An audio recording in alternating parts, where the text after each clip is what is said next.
Pisces! This is Pisces Hub. Welcome to my channel. So for today's video, gamitin natin itong fortune telling deck na kung saan aalamin natin kung yung mga posibleng mangyari for Pisces, kung sino ito, is it a masculine or feminine. Pero again, araw-araw ko pong sinasabi na wala po tayong gender specific Pisces, kahit babae, lalaki, LGBT ay pwede po mag-resonate, okay? So, alamin natin kung ano yung mga posibleng mangyari for Pisces sa araw na ito, okay? Reminder lang po na ito ay general reading Pisces, so pwede po mag-resonate, pwede pong hindi, okay? And, again, sinabi ko kanina na lahat ng gender ay welcome po sa ating reading. Kahit babae or lalaki yung lumabas sa cards natin, ay pwede po mag-resonate sa lahat po ng gender, okay? And, this is a timeless reading. So, kung kailan mo ito napanood, nasabi ko na ba? Basta kung kailan mo napanood Pisces and mag-resonate sa sitwasyon niyo po, take nyo lang. Okay? So, ano po ang message niyo po for Pisces sa araw na ito? Ayun. So, there's a new path. Wala naman sinabing new, pero nasabi ko siya, bagong landas Pisces. There's a new path na darating sa'yo, okay? Or magbubukas para sa'yo, Pisces. And pwedeng meron kang nakikita mga butterflies sa paligid mo, okay? Or pwedeng there's a significant of the butterfly on your life, Pisces. Pwedeng meron kang bigla ko naisip yung word na tattoo. So pwedeng meron kang tattoo na may butterfly, pwede. Or kung hindi naman, pwede nakakakita ka sa paligid mo ng butterfly. Okay? So, there's a pathway na darating sa'yo, Pisces. Wala naman siya sinabing new, pero sinabi ko kanina, so pwedeng bagong landas to siya. Okay? Ano pa po? Parang itong card na to, Pisces, parang sinasabi siya sa akin na parang you have to trust the process. You have to trust. Lakad ka lang. Kumbaga sa Pisces, just keep swimming, Pisces. Tuloy lang. Okay? Magtiwala kung saan ka dalhin, doon ka. Okay? Trust the process, trust God's timing. Okay? So, ano pa po ang message niyo po for Pisces sa araw na ito? Okay? So, there's a main, female, and house. So, pwedeng ikaw to si main, female, Pisces. Pero again, sinabi ko po kanina ha, na wala po tayong gender specific. So, pwedeng meron itong connection sa bahay. And nakikita niyo, Pisces, para siyang ganito.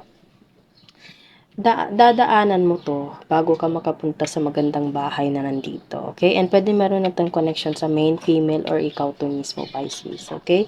So, you have to trust the process. You have to trust yourself. You have to trust mostly God and universe kung saan ka mandalhin, okay? Everything happens for a reason. And kung ano yung hinahangad mo at the end of the day, there's a light at the end of the tunnel. And pwedeng ito yung, kumbaga, madadatnan mo, Pisces, okay?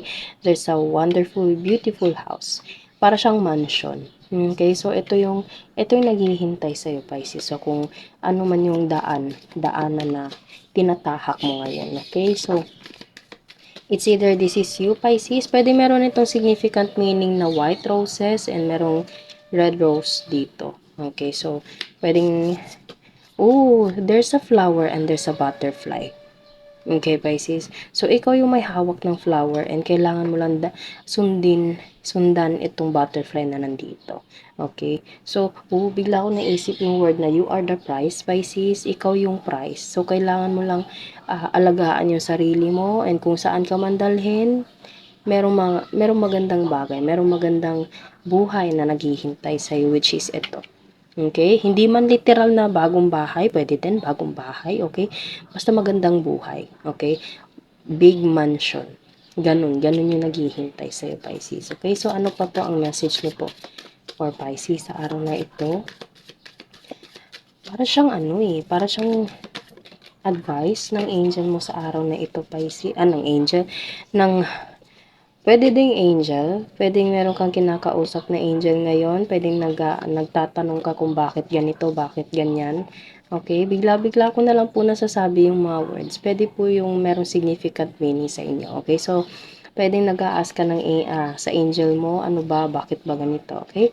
And there's the change card. Change. Hindi ko na siya kailangan i-explain pa, change.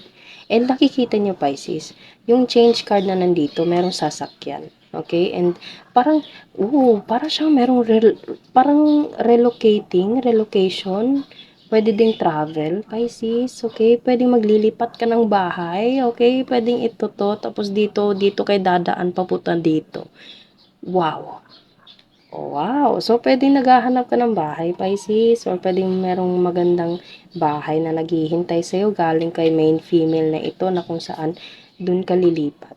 Okay? So, wow! And community and occupation. Pwedeng ito ay merong connection sa trabaho, opportunity na kung saan doon ka,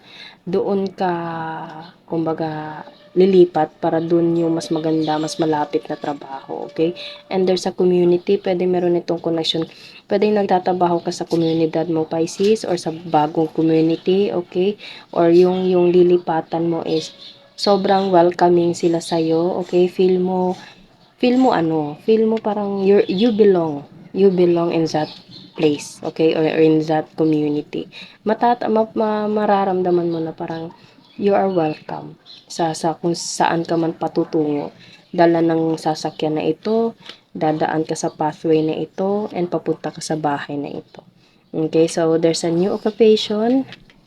Okay, and pwedeng galing ito kay main female, or kung hindi naman, pwedeng merong landas na dadating sa'yo, Pisces, na kung saan dadaanan mo, okay, and your life will be changed. Parang ang bottom line ng reading natin ngayon is merong magbabago. There's a big change on your life, Pisces. It's either merong connection ito sa occupation, pwedeng ito ay merong connection sa kung saan mang aspeto ng buhay, Pisces, okay?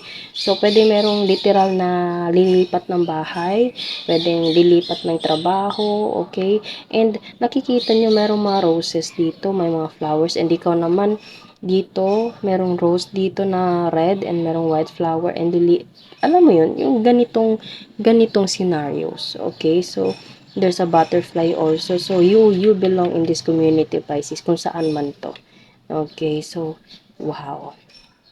Bad health, pwedeng meron itong connection sa kung sino man, pwedeng ito to siya, or kung sino man itong merong bad health na ito. Pwede namang hindi siya yung bad health talaga, pero parang merong tao or merong mga tao na parang tutulong sa'yo sa kung saan mang kailangan mo sa aspeto ng buhay. And yung tulong na yun is pwedeng kailangan mo pumunta dun sa lugar na yun para, alam mo yun, para mabago yung pamumuhay mo, Pisces. Okay, pwede namang hindi siya literal na bad health po, pero pwedeng sa sitwasyon po ng buhay niyo. Merong tao or merong mga taong handang tumulong sa'yo and welcome ka. You feel belong, okay, in this community. And kung ano man yung changes na darating sa'yo, pwede meron itong connection sa trabaho, sa paglilipat ng bahay, sa panibagong environment.